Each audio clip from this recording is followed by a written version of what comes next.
I've got the looks and the charm of an old movie star. Cary Grant, if you will, so I find it bizarre that this girl should refuse to step into my car. She must be shy, she'll come around, it's just a matter of time. Aurora, Aurora. Hey there, Screen Beans, and welcome to Screen Snark, the podcast that celebrates all of the shows that are in our eyes, on our minds, and in our hearts. I am Rachel Kuorge-Shank. And I am Matt, a.k.a. Stormageddon. Yeah. I just always take a beat now. I'm never sure if you're going to spew and something now I'm else. like signaling you. Love our podcast medium of audio where I'm describing that I point up and then down at you. Because I do have a bit of a ritualistic finger dance. I mean, you do. That occurs. It gets the energy while I going. do our intro. Also, it helps me remember what I'm supposed to say because I point to our minds, our eyes, our hearts. Yeah, no joke. It's true. It's true. They do. They do point to all of those things. Yeah. I am very excited to be recording again. It's been a few weeks. We had some episodes banked, and so bud. it's good to be back in the chair. And we have an incredible guest with us, the brilliant and talented Jessie deHaan, who is a scientist, a podcaster, and kind of just an all-around badass. So thank you for being here, Jessie. Oh, thank you so much. I don't think I've ever been described as a badass by somebody else before. I routinely refer to myself as a badass. So to have that reflected back at me is just, it feels great. Thank you so much. You're welcome. I just speak truth to life. That's all I can do. We are going to talk with Jessie later on about their incredible podcast, their awesome science work, and maybe that I've possibly been a guest on said podcast because you know how much I love to promote myself. But before we get to that, this is not a podcast about science or podcasting, although I guess it could be. It is, as always, about the most recent things we've watched, and I have brought something to tell you all about. I will go first. But it's not a science documentary because we're going to start doing that next episode. Is that what you're saying? Right, exactly. Yeah, I'm so confused. We'll man, format. I'm one episode early. So the most recent movie, a little behind the curtain, we were supposed to record a week ago, and my most recent movie has changed since then. And so I do want to just briefly shout out Turning Red. If you have not seen it, it is one of the best Same. So good. It's one of the best new Pixar movies. All the bullshit online about you have to be a girl to enjoy it. Why is this about girls is stupid and dumb, and anyone who says it is an idiot.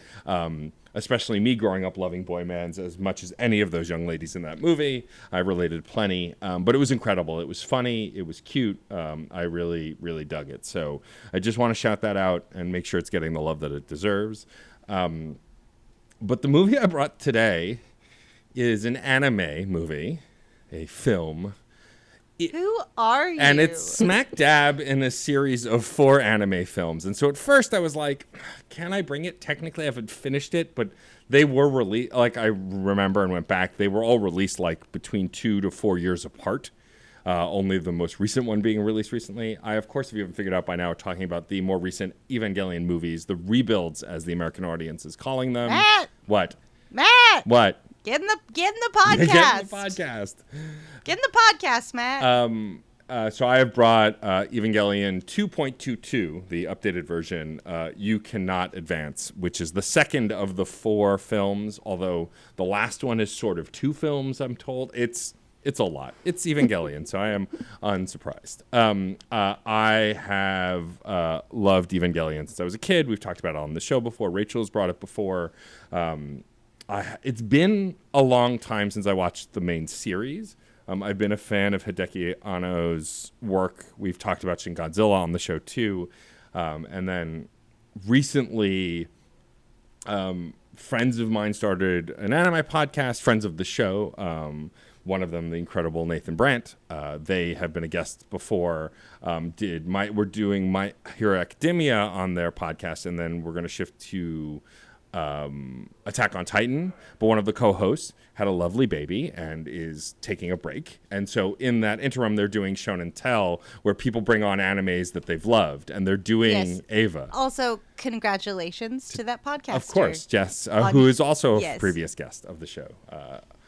And Jessica Howard, who was our guest and is the delight. But yeah, so, and reading that and seeing that, and Pilnock, previous guest of the show, I'm just shouting out everybody today. Yeah, it's real cine guy, and oh wait, we're not at the show part. No, Never we're not. mind. Yeah, you're It was good. too It's early. fine. But Pilnock is going to guest on that Show and Tell episode and is I think rewatching all the rebuilds. I feel like Pilnock had seen them all, and so I was like, all right, you know what? I've been putting off the rebuilds for ages. I finally saw End of Ava. I think the end of last year, early this year, Times the Lake, and I was like, you know what? As much as I hated End of Ava and love Evangelion, I should watch the these movies and finally get through them. I know they're gonna break my heart by the end. They always do, but like let's do it. And so the most recent one I watched again is You Cannot Advance, which is the second of these films. And what's interesting as an Ava fan is like my brain is doing this thing, and I've heard other people talk about this too, where I'm watching them going, I know these are reboots technically. They are a similar story, but they're going to make, but Anno said that there would be changes. Mm-hmm. And every so often I'm like, is that from the original? Is this new? I can't remember because I haven't watched the original series in a long time. I need to watch these because my rewatch is recent. Yeah. Like, there's a lot. The outfits. Yeah. Let's go. Like, little moments, Ooh. And so, like, that's been a lot of my watch of these so far. But, like, I love these stories. I hate that by the end of Evangelion, you pretty much hate Shinji if you have any sense because he sucks. He was a more blanketly complicated character that you could relate to in the anime, and then by end of Evangelion, I just feel like, no, he's just kind of a shitty man-child and is terrible, and I hate him. Who's 14? Who's 14? Who's a teen? Who's a child? Who's an actual child, but is just, Yeah, fuck them kids. But in the new series, and these rebuilds, as they're being called, they seem to be doing more to make these characters connect. They're presenting them differently. Gendo, I mean, still seems like a horrible human, but like is making attempts. Rei is doing more communicating. Asuka's still obnoxious, but I think that's to the core of her character. Also, yeah, I don't know. Icon. I'm sorry, Icon. But yeah, I mean, I'm enjoying my time with them. I'm trying to not like binge through them, but I think I'm gonna watch 3.33 tonight. After we record, because I want to get through them and have seen them. But I'm always afraid because anime like Ava, they don't pull their punches. And I have often said Ava is the Requiem for a Dream of animes. Like, you only need to watch the main series once because by the time you get through it, it guts you so hard. It's like, how can I rewatch this thing? But having said that, I do kind of want to rewatch the series now. Yeah, because the existential nightmare of it all.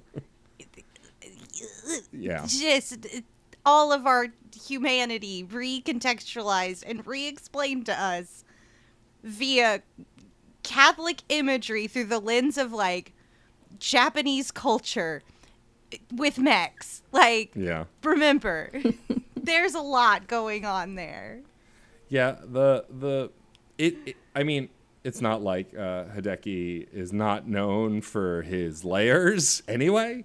But I am enjoying rewatching them. I always like when shows do reboots, and I try not to get all push up my glasses. Well, this isn't like the original, because of course it's not. It's a remake or it's a redo, right? The creator's going to make changes, and it's a redo by the original creator. It's not like someone else is making it a la like a live action Cowboy Bebop or whatever, which I haven't seen, so I don't want to hear about whether you hated it or not. I haven't gotten there yet. I love the original. My point is, though, when stuff often gets remade, it's remade by someone else. This is Anno's vision, like revision of this series. Because End of Ava was also this messy meta, like, well, fuck you and your problems with the series, and now I made these changes, and you can all rot in hell. Like, there was a lot of aggressive, like, back and forth between the fandom and Anno, and so I'm curious. I'm curious to see how this version of the series ends with these movies and why they're different and the changes they've made and why those changes were made. And much smarter people are going to talk about that. I'm just kind of like, mechs, humans, things exploding, existential dread. Like, I don't know that I can totally speak to the minutia of it, but I'm happy that I'm watching them again. I'm happy I'm back in this world, even in those very uncomfortable or incredibly sexist moments. I feel like some of them are key to the characters and like showing this world, and then others still like the upskirt shots and the certain way things are animated. I just feel like, meh, this is men making anime. A child. Yeah. A child. I mean, yes, a lot of it A is teen. A child. a horny children. teen. Yeah, I know. These are children Yeah. in this anime. Yeah. Yeah. Anyway. Hey, society, we really need to have a talk about the children here. Maybe we should leave them the fuck alone. Yeah. Torturing children and making them suffer seem to be a big part of anime, and I have complicated feelings about all of it. Like, I have big complicated feelings about a society that continues to perpetuate the sexualization of children. yeah, also that. Whee! Anyway.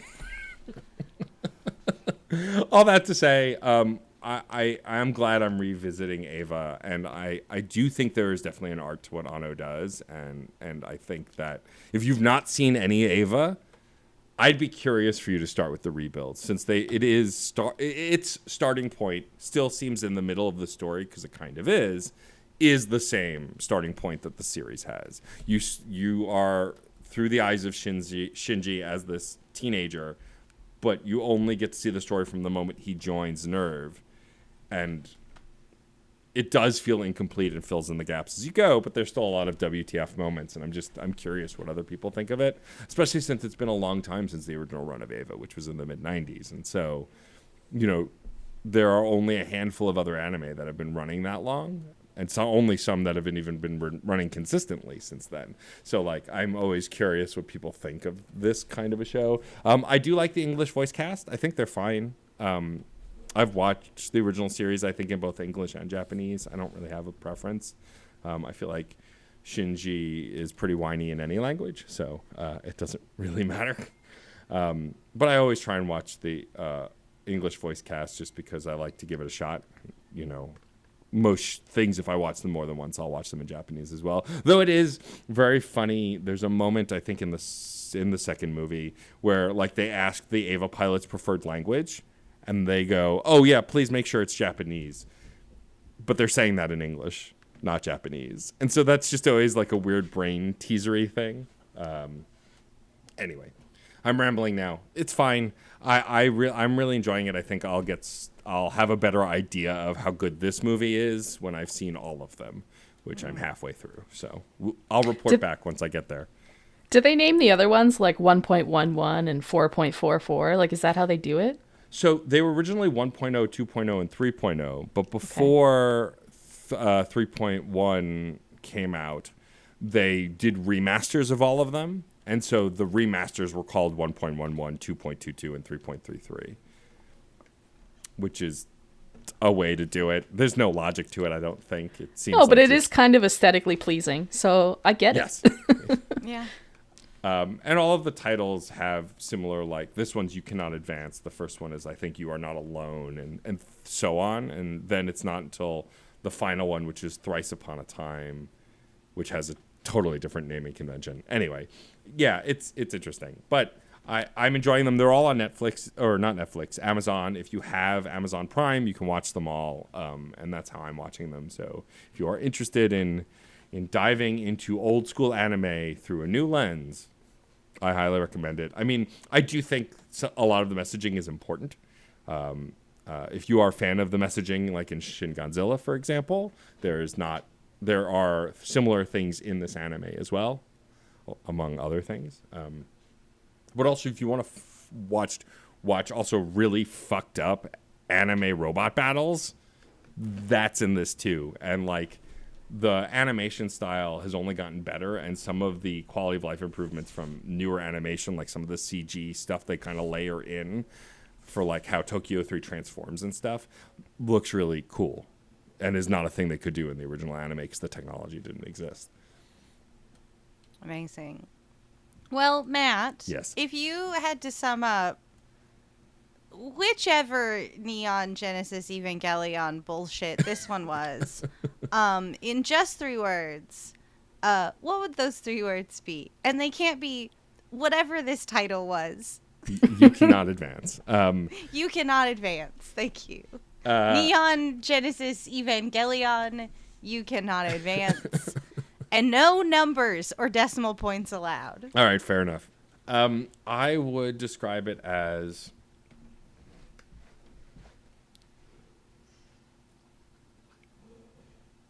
children with problems. Because I think that broadly describes the narrative in an accurate way. Well, you see, Hamlet was just about a sad boy. Right, It's exactly. fine. It's fine. It's totally fine. This is a guy. Hamlet, just a guy. Just a guy. Nothing going on. Some sad dude. You know, it's cool. I love that so much. It's the best description ever. It's like, jeez, Dion, you're so weighty. Yeah. So dense.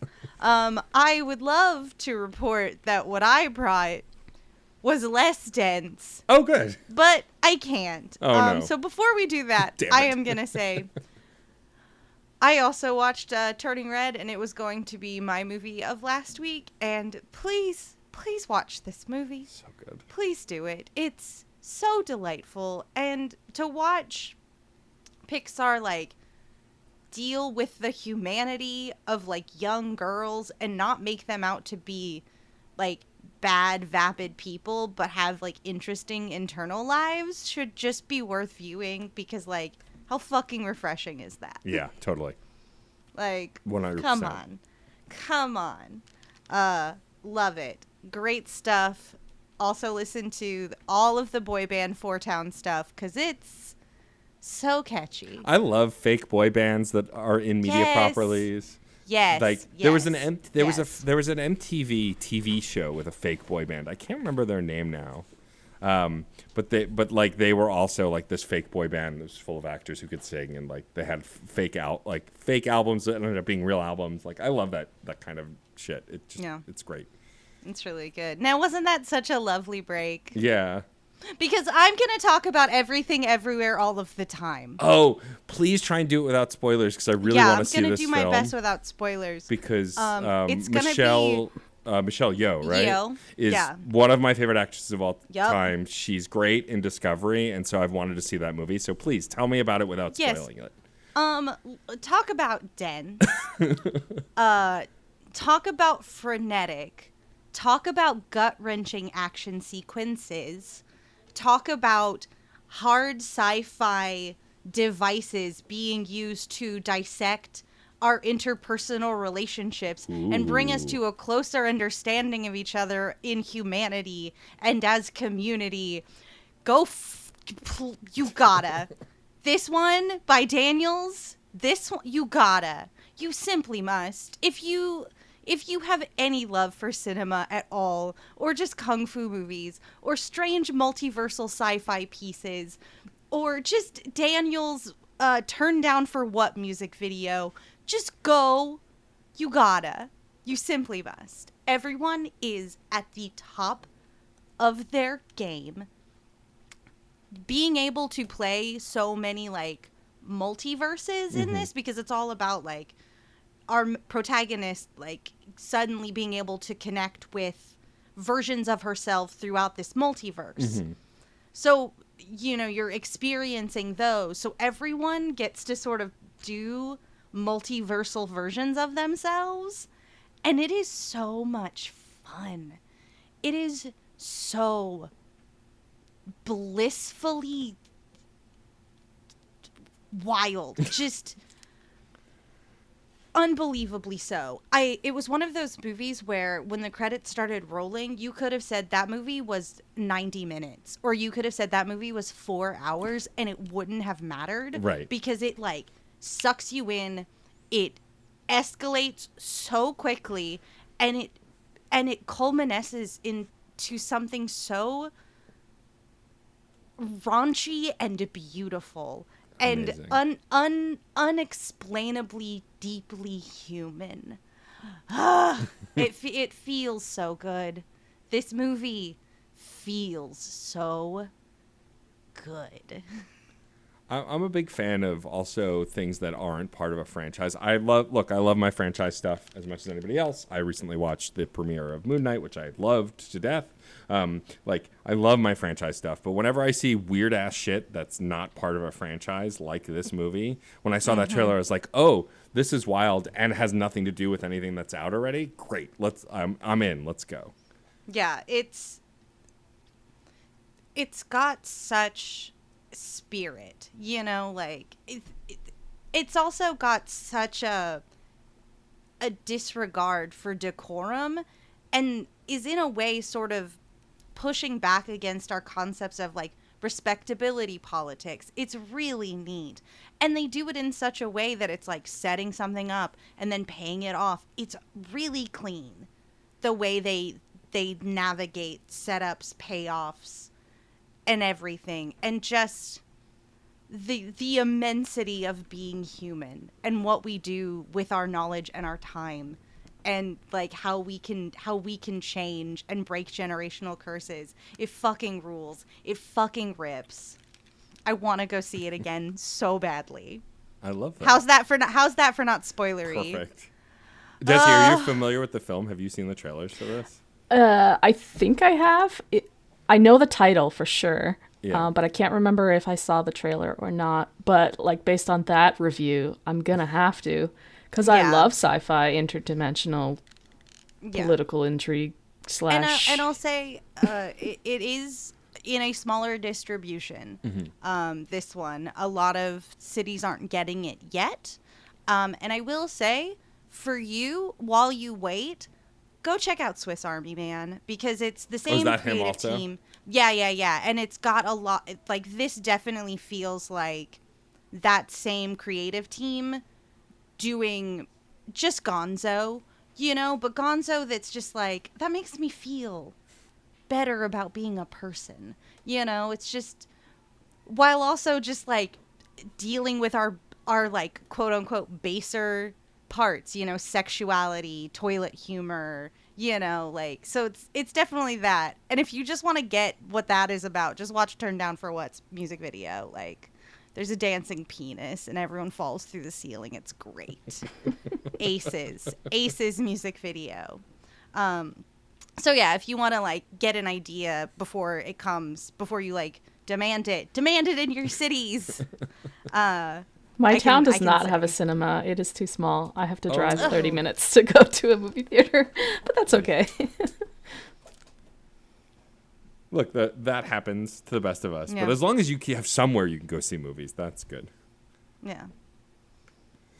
What I'm learning is that we need to get a movie theater built in your town. Let's start a petition. Yes. Let's have a bake sale. Oh man, that would at least get us like one seat, and that's all I need. So Yeah, right. There you go. Yeah. There you go. Problem solved. yeah, somebody bring the projector. We'll have another bake sale for that. It'll be great.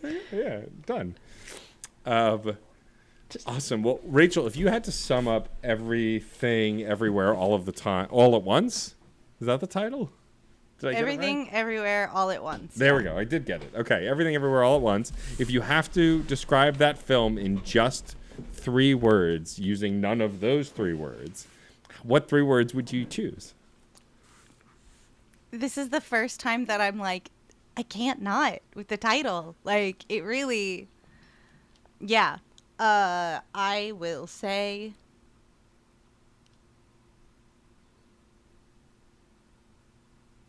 words can't. They can't. Words, they can't. Words, There you they go. can't. There you go. That's 3 words. Words they can't. There you go. Words they can't. It's too immense. It's too immense. Okay, there you go. 2 3-word reviews. Perfect. That describe your experience. Go see it. There's going to be so many in the Discord. You're gonna have to Don't fucking wait. See, now you Riot have the for word. screenings. Riot for screenings. Screams. I love it. Excellent. Well said. I am planning on going to see it. like I said before, I'm a big Michelle Yeoh fan. I love when she turns up in anything, and then of course my spouse is as well. So it is on the docket to go see that one. So I will report back once I've seen. She's a revelation. She's teaching us a clinic. Yeah. In it, like they all are though. Yeah. Ugh. Well, now it is time for our incredible guest Jessie to tell us what the most recent thing they have watched is.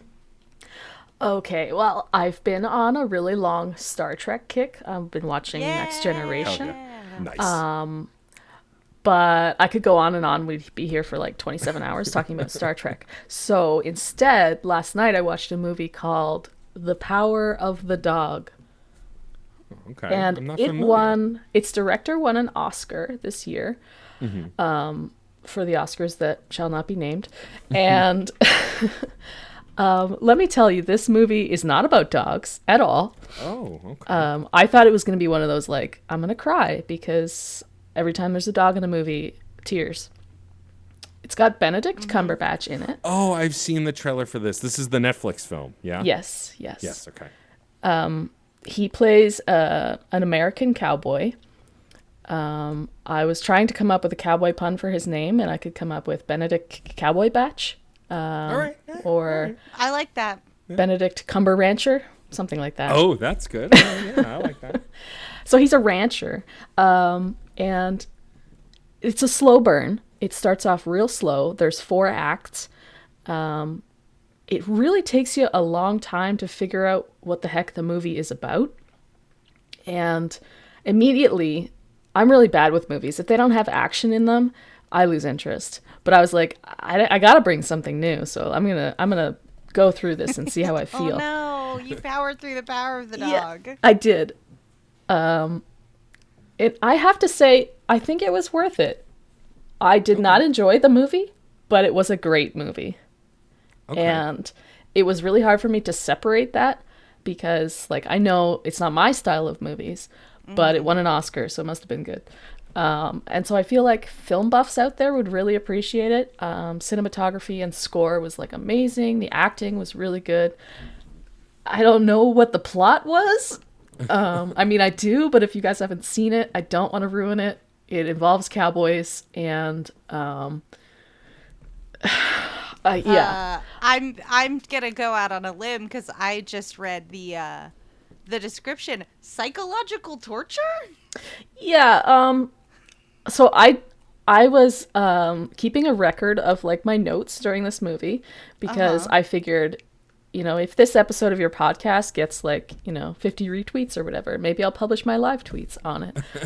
Because that will capture the thought process of what was going through my mind when I watched this movie. Yes. Without giving away too much, this guy's a rancher.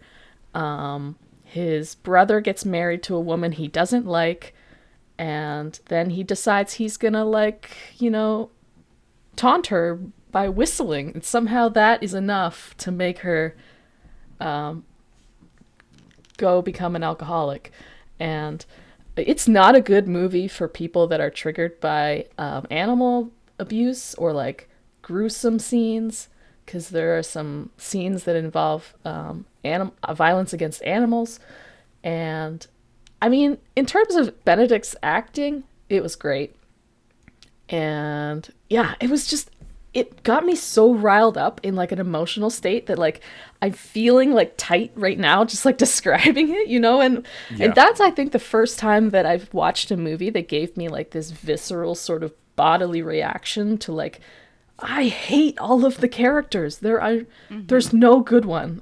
Like George, maybe the brother. But even still, like, yeah. It was very much like a relief when it was over. I was like, okay, I could stop being worried about what's gonna happen next. And I mean, I called what was gonna happen next, like, in the second act. It was very good foreshadowing. But just in case you didn't catch it, they drop a hint for you in at the end, and they're like, oh, by the way, this is what happened. So yeah, it was a unique experience, I'm going to say, because I don't think any movie has had a lasting physical response for me. In the sense that, like, you go and watch an action film and you're like, yeah, kung fu, like, punch stuff. And then you go home and you're like, that was rad, but that's it. This one is like... This movie has haunted you. Yes. Yeah. But, yeah, like, that's kind of what it feels like, you know. Like, I can get behind a movie that does that, though. Like, for consistent listeners of this podcast, how many times have I brought up Arrival? Like... Yeah. That movie haunts me. It haunts me in the best way. Like, that's... And sometimes you don't have to like the movie that does that to you. It's neat. Art is neat. This is definitely a piece of art for people that appreciate art. But I'm not cultured, and it was like somebody bringing me to like an art exhibit and going like, look how beautiful it is. And I'm like, I love that you love this, but I don't understand. Yeah, So but I that's how I appreciate felt. that. I appreciate though that you appreciate it. Like, Yeah. you know, it's very easy for, and I'm sure you see this as much as I do, especially Jessie in the game space, like people just wanting to crap on stuff they don't understand or that they don't like. And the reality is you can not like something and it can still be good. It could just not be for you. Exactly. Yep. There's certain technical elements to the creation of this particular art that you can go, that's objectively well done, or that is objectively not. You know, like, there are very clear standards of way to analyze a piece of art that doesn't have to come down based on your personal opinion of it, you know, like, and I think I love that that's the measured take that you're having with this experience that was a bit adverse to you. I love that. Yeah, and I don't know if anybody could leave that movie having a good feeling, though. Like, just the way that it ends, you're like, that was interesting. Yeah. And yeah, it was an experience, that's for sure. So, yeah, I recently rewatched Seven, and I felt that way about that. Like, that's a good movie too. Yeah, for that sort of like for thriller different almost. reasons. Yeah. Yeah, where it's just like nothing good happens to these characters. No one laughs. There's very little like interesting like human tension breaking. Right. And it makes the ending all the more brutal because it was like they fought so hard for a bad world that was just a corrosive force in their lives and were almost dragged predeterminately toward this nasty end. And it's just like, it hurts. I want But to know. It's technically marvelous. I want to know what you guys think of the movie after you watch it. Just write me I an do email need or to. something. Because, Yeah, I definitely will. Yeah.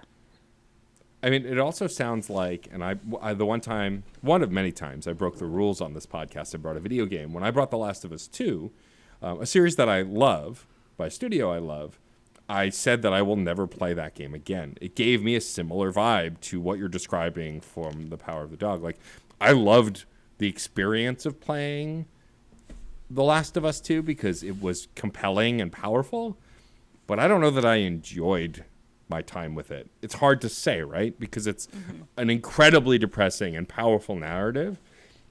And like, I think those narratives are just important, but not necessarily. Like, I play Mass Effect over and over again, or Chrono Trigger over and over again, because even though they can be tragedies or have tragic moments, ultimately the story ends hopefully in one way or another. Whereas like, there are tons of more modern games that I've played that are dark and depressing and like, you know, oppressive. And that's the story they want to tell. It's not too dissimilar from what I brought from Ava, right? But like, I like those stories too. I just can engage with them less, and I definitely less likely to repeat them because I don't always want to feel that way from the media I'm consuming.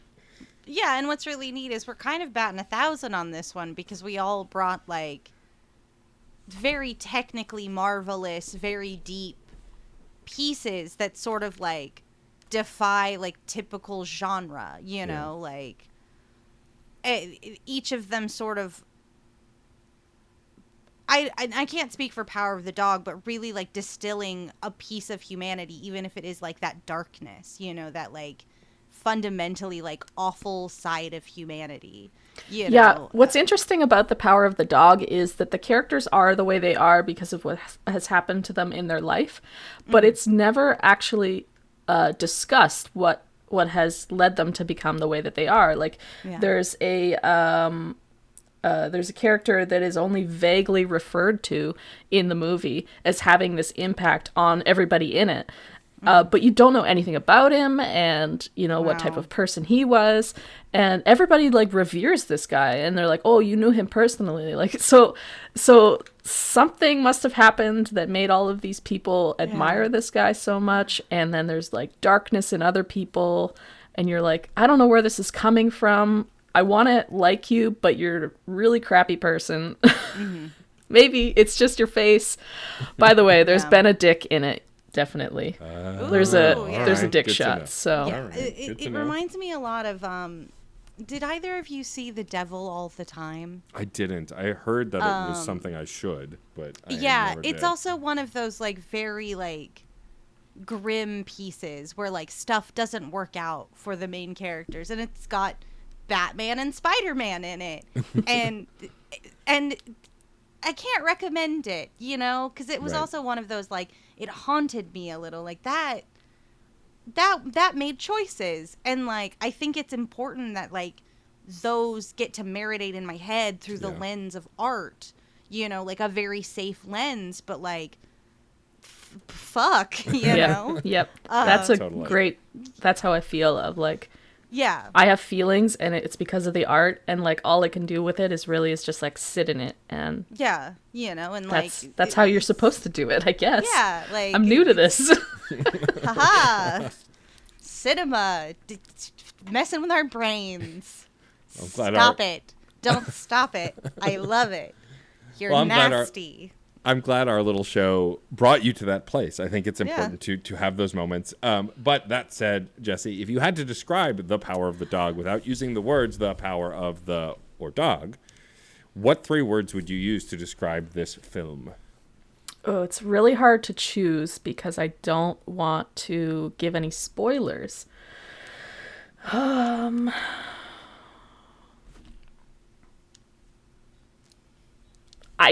The only thing I can think of is it's a metaphor.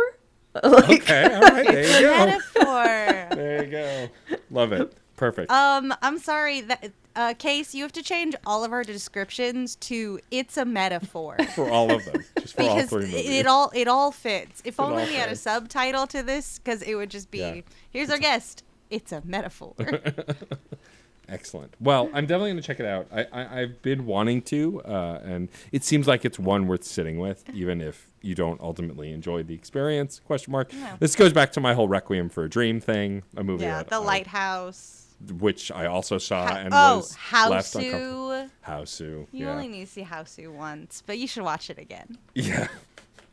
All right. Well, now is the fun part where we get to talk about Jessie and how awesome they are. So, Jessie, you are a scientist. You are the host of Gamer's Guide to Ecology. I want to start by talking. You are the first guest to tell me, hey, Matt, so I might be a little late because my experiment is running long. And that's just an awesome sentence to receive from my guest. Can you talk about what your experiment was at all?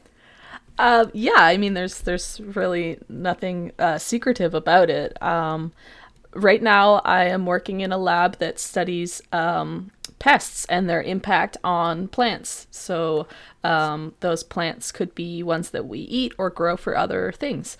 And so if pests are attacking our plants, we have less harvest, or they spread disease. They can actually harbor viruses and spread them between plants. So my research basically looks at if the pests are also benefiting from the pesticides, the pests are also benefiting from the fertilizer that we feed the plants. So, if you feed fertilizer to a plant, they like it, they grow better, they get healthy, they get big, but maybe the bugs do too. And so, in a nutshell, that's what I'm looking at. Do the bugs like eating the fertilizer as well? Yeah. No, I love that. That's I awesome. love that. But I do want to talk about Gamer's Guide to Ecology. So I got to guest on your episode just chatting about The Witcher 3 and Witcher on the Broad, which I'm a big fan of. It was great to have you. Thanks again. Thank you for having me. It was a blast. But you do these like double-sided episodes almost. These 2 episodes back to back, one about the ecology of said game, and then one just kind of chatting more broadly about the game and maybe its genre or whatever. Where did the inspiration for Gamer's Guide to Ecology come from? Like, how did you come up with the concept for this show? It's kind of a brainchild, I guess, of a conference that I went to that was based on science communication. So the conference was like teaching people how to get into SciComm, and what media that you could use to reach more people in a general audience. And there are some great science podcasts out there, but none that I felt like I was really qualified to like get involved with. Like, I have a master's degree, but I'm not a doctor in anything. So I was like, do I really want to have like a fully science podcast? I don't know. But I love gaming too. I love video games, always have. And with this new shift to open world gaming and like how developers are trying to recreate the natural world within them, maybe not only the natural world, but also like exo worlds, so like in space or sci-fi, Armageddon style worlds. There is an ecosystem that you can find in all of these open world games, and they all have scientific principles in them. And my field of specialty is ecology, so how living things interact with their environment. And so you as a character, as a living thing, are interacting with the game environment. So in and of itself, playing a video game is ecology. So I wanted to talk about, my first game was Red Dead Redemption 2. I mean, you're a cowboy, you get to ride your horse through the Wild West and hunt stuff. There's a storyline in there somewhere, but I lost track of that a while ago. So, yeah, there is so much to unpack in video games about, like, animals and plants and how people impact the environment in game. Can they destroy it? Can they fix it? So I touch on a lot of topics that people might know about, but not know that it's ecology. That's fascinating. Holy socks. I mean, what I love about that is like, so I mean, I've been playing video games since before open world even existed. There were always varieties of it, but like the biggest open world game that I can think of that kind of really pushed that genre forward was, of course, Grand Theft Auto 3. This first, like, this living world with a breathing city where you could run over hookers, which wasn't great, but hey, that was part of the humor. I'm doing air quotes. You aren't supposed to be a good guy in that game. No, right. That's why you had Where's wanted the levels. pacifist run in Grand Theft Auto? But like, to the golf course. Exactly. Just gotta play a friendly round of golf, and then you put the game away, and you never play it again.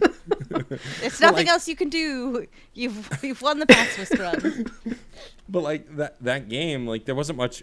There was ecology, but like it's a city, right? There's not a lot of natural world in it. But like as these games get bigger, like the first game that made me kind of really sit and look at like, wow, there's nature in this world is both Oblivion and Skyrim, the 2 Elder Scrolls games, and because like you had to harvest plants and you could make your own armor, and you could, like, when you killed a dragon, you got dragon scales, which then you could turn into armor and weapons, and the dragon bones into armor and weapons. And like, so like that kind of cycle, and like as the Assassin's Creed games got bigger, like Assassin's Creed 3 was in the American frontier, like that became more apparent to me. But I've never thought of it on like a scientific level.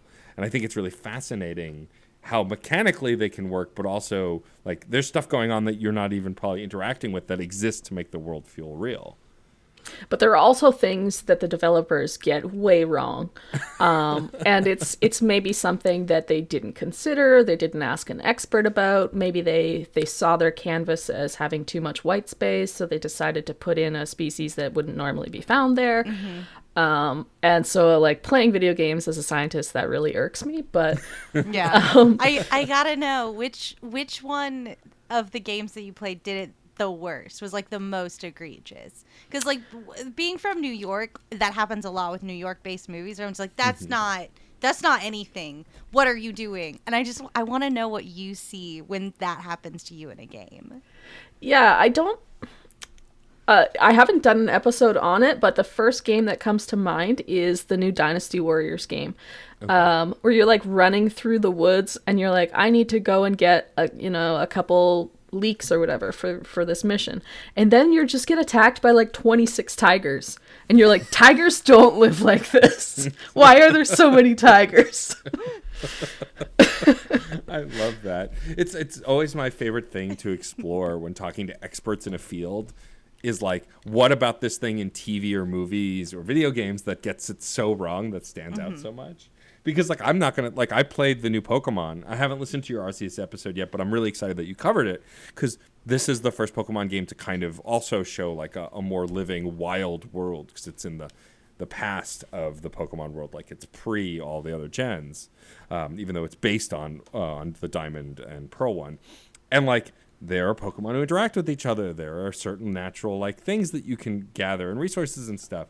Do you find like that fanciful games or games that have creatures that couldn't exist in our world get it better or worse? It's different. Like what was your experience with Pokemon Arceus? Did you feel like it felt like it could have been an ancient version of our world?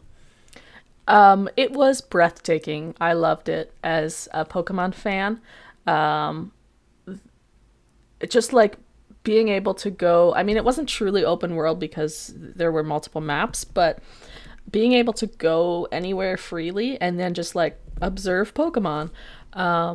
They did the best with what they could, I think. The fact that the Pokemon were just out in the open, and like typically those would be like prey and they would not be out in the open, at least not individually. They would be in like larger groups. They wouldn't just like walk around in circles all day. Like, they're doing stuff, right? They gotta find food.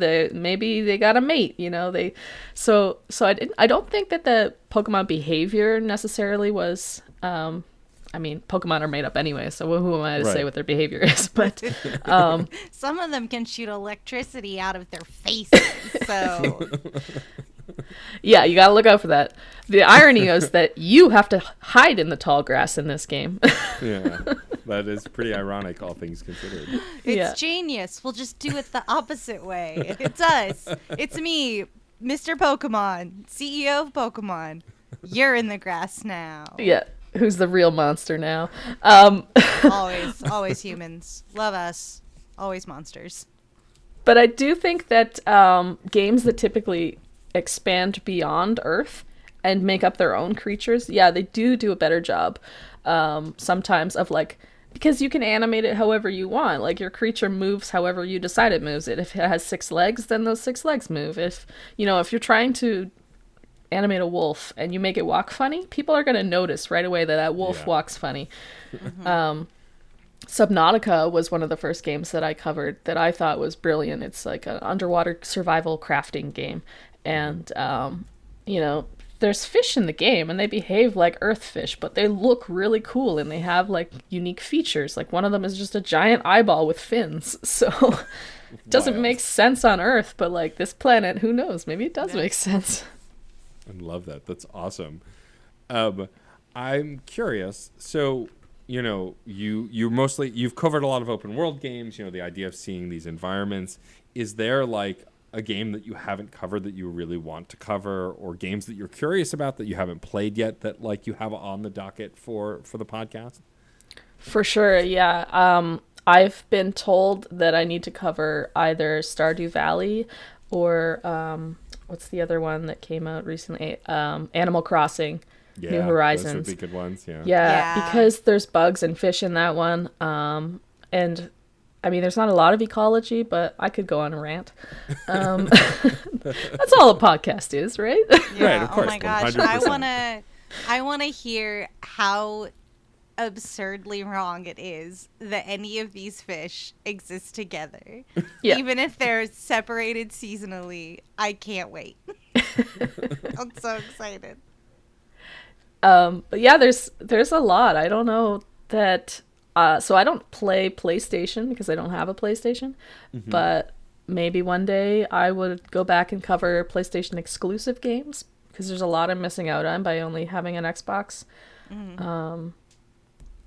But I did hear a rumor of a possibility that PlayStation might release their games similar to Game Pass. as an online subscription that could be played on PC. They haven't said yes to that yet, but they didn't say no to it either. I learned some news thanks to Destiny's podcast, former guest of this show. Fancy. Look Yeah, at you, Xbox knowing Game gamer news. Pass has been like one of the most brilliant incredible. ideas that have come out of Xbox. So It's gotten me to play Xbox games again because I haven't owned an Xbox in a little while, but having access to Game Pass on PC and most of those games working, and then the ones that don't, if you use xCloud, you can still play them, like, has been really great. I do have to take a moment to publicly apologize, one of many times, for being the single influence in getting Jessie into Kirby, a very confusing universe. I will never forgive you because you did nothing wrong. Good. Well, thank you. I am probably one of the internet's biggest Kirby fans, and I'd been posting incessantly, not only about Kirby just playing the more recent games, which I know Jessie had tuned into a few of the streams of, but then also talking nonstop about Kirby and the Forgotten Land, which is now out, and I've been playing and loving. Fun fact, Kirby's an elder god, think Cthulhu and the like, but happens to be benevolent. And I'm not making that up. It's in the lore. It's wild. Yeah, Kirby is best boy. Kirby is best god. Yes, correct. That lets us live and just wants to eat. But you had messaged me that you are playing the new Kirby game, and it sounds like you're enjoying it. yeah, it's not typically the style of gaming that I would have played, and I think that's why I never got into the series before, with the like side-scrolling, jumping, or you fall in a pit thing. I picked that up with like original Nintendo way back when, and I was like, nah, this is not for me. So I just didn't touch it for like the last 20 years, But it was rumored that it would be open world, so I was like, okay. And gosh, he's just so darn cute. Yes. Like, Yes, I can't. he is. What's this? I don't know. I put it in my mouth. Now I'm a pylon. It's just, there you go. I'm a and car? Also, the lack of irony in mouthful mode from Nintendo is my favorite thing. That that like Kirby vor is a thing now, and like a sentence I can say. It's just wild to me. I love that adorable little pink puff. Also, there in the Waddle Dee town, there's a dedicated wave button. If you press up on the D-pad, Kirby waves to the Waddle Dees, and they wave back. It's the best. Did you not know that, Jessie? No, Jessie's I'm making a face. Yeah, I did not know that. I have been fishing for the last like 6.5 hours in that game. I haven't unlocked the fishing yet, but I'm very excited sorry. for it. Spoiler I just alert have there. the demo. Why do the fish have goggles, Matt? Why? So their eyes don't hurt. I don't know. That's like They're all prescription lenses. There's a Waddle Dee that upgrades your weapons, which is really cool because the Kirby games have never done that before. The Waddle Dee's eyes are not right next to each other or super close like human eyes are. They're a little further apart. Yet the goggles he's wearing are these like weird little human-esque like round goggles, and I'm like, that doesn't make sense. How could he see? His eyes are like horizontal ovals. I don't understand. But these goggles are circular. It doesn't make sense. Oh, I cannot wait to explore the need to empowerment play of this putting game. things in my mouth and making myself stronger. It's just, it's the cutest game ever. It's my I wish you fantasy got come true. royalties for me buying the game, Matt, because you deserve it. That's like there's several. There's a game called. And I swear I'll take it back to TV and movies. There's a game called Before Your Eyes that's on Steam. I think it's $15, and all it requires is a webcam to play and a mouse. And the main mechanic of the game is time advances as you blink. So when you blink, time jumps forward. And Shut you go up. through That's cursed. That's cursed. I love it. Go on. So you go through this narrative, and I will tell you nothing else about it. But every person I've told to play this game has gone and bought it and then thanked me for it. And so I am now telling you both, if you have a PC or a Mac, I think it's available on Mac as well, but don't quote me on that. It just requires, like I said, a webcam and a mouse, and it's a brilliant game that only takes you like 2 hours to play, but it's one of the most revolutionary game experiences I've ever had in my entire life.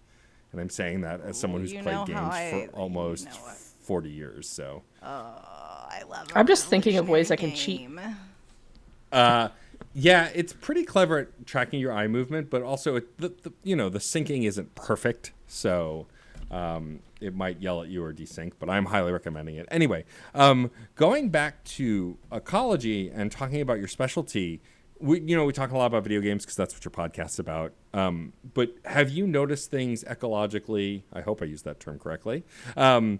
In TV and movies as well. Like, are there like, like natural habitats? Like, for example, if you happen to have seen Kong Skull Island, which is a film I saw recently, and there are different creatures in the wild there with King Kong, do you ever look at that and go, well, they couldn't live together? This wouldn't make any sense. Or does that kind of stuff not get to you in movies and TV? I think because I watch a lot of sci-fi, I have the ability to look past it. I mean, first of all, Kong would not exist.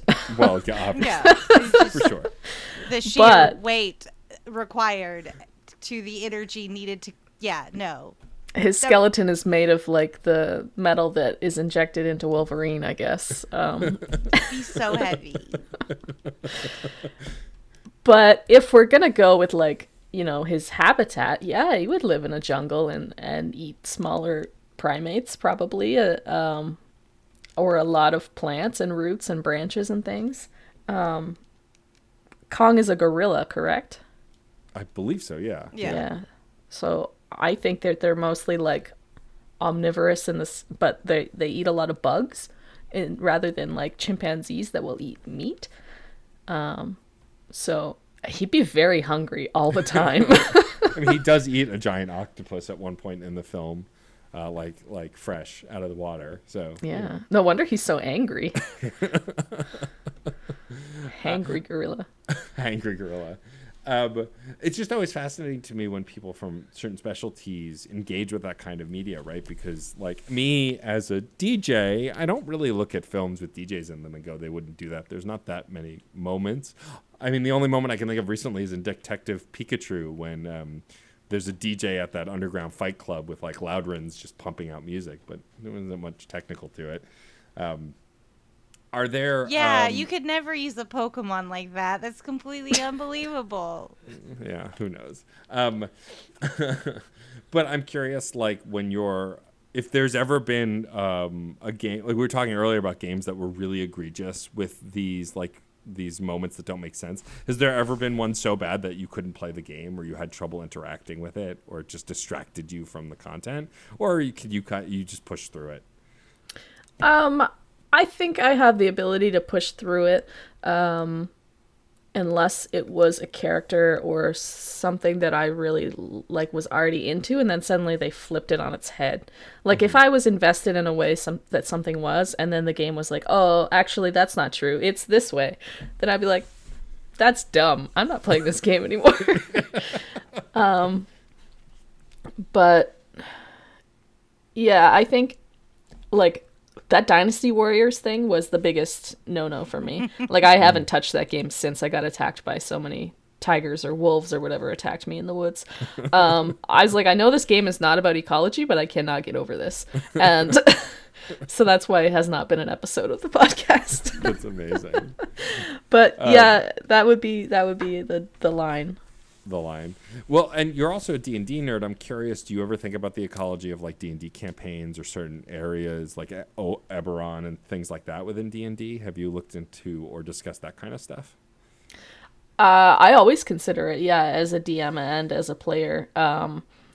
D&D monsters are, they're they can be whatever you want them to be. As a tabletop, creative storytelling can be whatever you want it to be as long as everybody agrees. So if my vision of like ecology doesn't fit with your vision of the world, then that's okay. If I'm the DM and you're like, hey, that's not how it works, then I'm like, well, it's my world, but we can talk about it. Yeah, I think there is. DM says you have delusions now. So sorry. Your characters all. Oh no. Yeah, 1 point of exhaustion. Oh no. There is a lot of room, I think, for people who write tabletop creations, like packages or handouts or whatever it is that they write. Like they're making new monsters, they're writing backgrounds for things. There is at least in my opinion, there would be a big market for writing about the ecology of every monster. Like, how do they live? What do they eat? Do they mate for life? Like, I would buy that book. Yeah, make me the monster manual. Just put more science in it. Like, does a banshee actually feed on flesh, or are they just like suck fear out of people? Like, I don't know. I love that you're asking these questions, though. That's amazing. Yeah. Amazing. Well, this was really awesome, educational and informative. So, Yeah. Jessie, thank you so much for joining us. Thank you, Jessie. All this time I thought everything was wrestling, but I was wrong. Everything is ecology. I take it back. You take it back. Everything's ecology. Everything's ecology. But Sounds all like that's stories kind of are a song. wrestling. But all stories are wrestling. No, I'm really happy that you joined us. If folks haven't checked out Gamer's Guide to Ecology, please do. We're going to wrap up the show in just a moment. We have some folks to thank. But before that, Jessie, why don't you tell folks where they can find you online and the best place to find the stuff that you are making? Yeah, the best place to find me online is on Twitter at deHaan J, DeHaanJ. You can also find my podcast, Gamer's Guide to Ecology, on Spotify or Google Podcasts or wherever you listen to your podcasts. Yeah, I think that's it. I have a Bandcamp, but it's for like voice acting stuff. So I don't know. You can listen to my voice if you want. Awesome. Do it. I highly recommend it. And if you need an entrance episode to the podcast, you can listen to the Just Chatting episode about Witcher 3 and The Witcher of the Broad, for I am a guest on that episode, and it was a delight to be on it. Delight to have you. Amazing. Oh, thank you. Also, and to maybe have you back for Kirby. Yes, easily, without a doubt. Yeah, and also, folks, I didn't make the joke about how easy it was to follow Jessie, because I already followed Jessie, because we were talking about Outlander, so... There you go. Yeah. No, it was the witches. We were talking about Discovery of Witches. Oh, it was Discovery Witches, right. I've been watching a lot of fantastical bullshit, so I get it confused. Yeah, no. Oh, Matthew the Vampire. Oh, you stupid, stupid, stupid old man. Anyway. I love him. I love him so much. I love when our guests bond with our host over stupid shit. It's my favorite thing. Oh, it's the best. It's the best. Anyway, before we ask our guest our final question, we do have some folks to thank. So, Rachel, why don't we thank those folks? Yes, please. Thank you so much to John Presnell for the use of the song Aurora off the album Fair Game featuring Stefan Rimble. I'm rubbing my forehead. I don't know why. I thought that would change the energy of it. Just change the energy. Yeah. I would like to thank, without rubbing my forehead, the incredible Katie Bugg, who designed our incredible show art. Thank you so much, Katie. And thank you to the Certain Point of View Podcast Network for your limitless patience with our utter chicanery. Yes. A incredible website that features Let's Rewatch, which one of the hosts, the incredible Pat Edwards, is the reason I know, Jessie. Pat introduced There you us. go. There's also... name literally any other podcast on the network, Rachel. Come on. Panelology. There you go. All right. Good job. We have a ton of really cool podcasts, all featuring different kinds of topics of discussion, mostly in a very nerdy way. You can find all the podcasts at certainpov.com, or you can also go to our Discord server to join in the conversation. We have a permanent invite link on that same very website, so please come hang out with us. Jessie is there in the Discord with us, often talking about some cool shit, so definitely come hang out. Also, if you feel inclined to write us a review, you can rate us on Apple Podcasts. Google Podcasts has reviews. Spotify, you can rate podcasts now. Please rate and review not only this podcast, but also Gamer's Guide to Ecology. Do it a twofer. 2-for-1 special. Yeah, rate both podcasts. Give us a 2 and give the Ecology one a 4. A twofer. A twofer. So clever. God, we're off the rails. You can also follow us at @screen_snark on Twitter. We have an email. You can send us missives at screensnarkpod@gmail.com. And just thank you for vibing with us and being a part of the pod. Rachel, why don't you ask our guest our final question? Okay, I will. All right. Well, I'll skip the preamble because I know you know this question. So, Jessie, I simply must know, If you could choose any one trope to instantly and magically be true in your life, which trope would you choose? So I have two, one from movies and one from video games, to please both of you. From movies, I would like music to accompany my emotional state. At any time, I would like, sad music to play, or like upbeat, happy music. I want training montage music. I just want to, when you sit on a city bus and you look out the window and you got your headphones on, that's your montage. That's your musical moment. I want that all the time. Love that. Yes. Hell yes. And the video game one is character creation. Like I just want to like change my Redo clothes. it all. Yeah. Get, like maybe I'll change my gender. I don't know. That would be cool. But like just being able to go in and look in a mirror and say, actually, I'm going to wear a different sweater. And then just poop, there it is. I love that. Limitless access to fashion. Exactly. That's what we all really need. Fucking go. Excellent. Well, Jessie, thank you again for joining us. This was so much fun. Thank you also to my incredibly brilliant, beautiful, and fascinating co-host, Rachel Quirky Shank. You can't remember any of your 3-word reviews to call me. That's why I started rubbing my forehead while we were thanking John Presnell, because I was like, shit, I can't. And I would like to thank my Riot for Screenings co-host, Matt, a.k.a. Stormageddon. Oh, perfect. That's the and best of course, one. That is by far the best one. They only get better. I also would love to thank our incredible listeners. Without you, we wouldn't have this show. It would be us Sweet just screaming into the beans. void. Thank you so much for listening and being a part of this incredibly Thanks for weird show. helping us avoid the void Avoid the void. by catching Sounds like us in your big catching. podcatchers. Otherwise, we'd like fly into space. So alone. I've just lost the train now. Oh. So thank you for listening. We will see you at the movies or on a couch somewhere. Bye-bye. Aurora, Aurora, Aurora, Aurora, Aurora. Metal to magnet, she will be mine. Aurora. Or else we'll float into the great beyond of space. Oh, okay. I'm going to stop the recording now. It's a metaphor. For space! Hey, Oh, hey, Jeff. what's going on, guys? Oh, talking about Superman. Oh, cool. I could talk about Superman. I could talk some more about Superman. We know. I'll bet a few people would want to get in on this. I'm down. You know it. That sounds like fun. I'll do it. Cool, let's do it. We can call the show Men of Steel. And you can find it at certainpov.com. Or wherever you get your podcasts. Yay. CertainPOV.com.